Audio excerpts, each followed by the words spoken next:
magsiselos ka?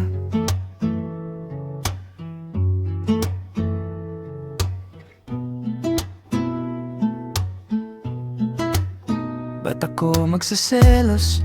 I can handle relationship without getting jealous.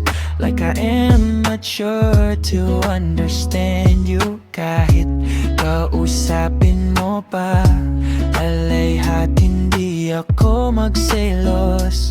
Saka it's normal to talk someone para naman hindi ka masakal.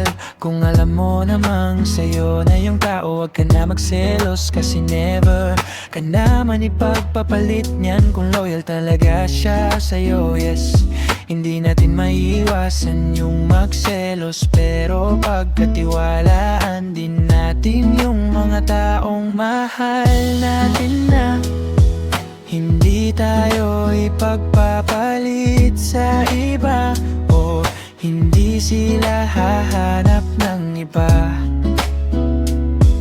Hindi sila hahanap ng iba.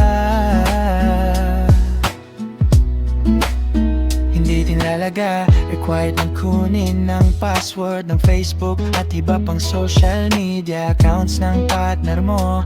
Pero kapag ibinigay, edi thank you. Kung di okay lang din, kung alam mo at nabubuksan mo ang account niya, wag magre-reply sa mga message na hindi naman para sa'yo.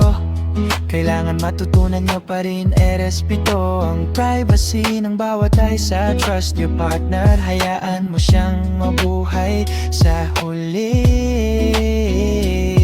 Tiwala pa rin at pagiging tapat ang ilan sa bubuo ng relasyon nyo. Kung gusto nyong magtagal, yan ang unang patatagin nyo.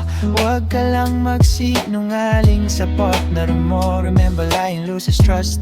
Mas mabuting mga sabi ka ng totoo kaysa magsinungaling at magtago ng sekreto. Lying is another sign of toxic relationship. Kapag binigyan ka ng tiwala, suklian mo ng pagpakatotoo. Pagpakatotoo.